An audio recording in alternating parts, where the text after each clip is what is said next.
Hello everyone, so today we will explore more about Google Sheet application on mobile phone, and especially I would like to show you the way how to add the border line on the Google Sheets document on iPhone. The device that I use today is iPhone XR, and I already prepared the example for today. So you already have the table that have been bordered. So you'll see I got this table that I've been bordered and the additional columns that haven't bordered yet. So let's just add the border for this. So if you want to add the border, it's quite simple. You just need to block the cells or the area that you want to add the border with.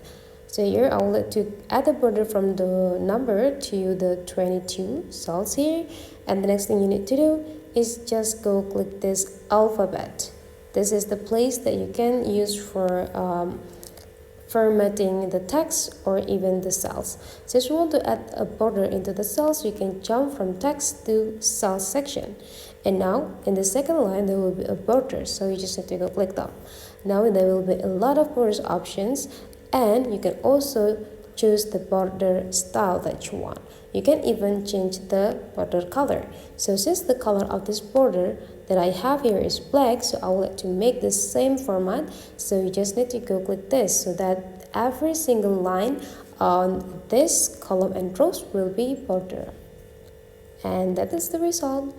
That is the way, guys, how to add a border line on your table on a Google Sheet application by iPhone. Hopefully you enjoyed this video, and let's meet again into another tutorial.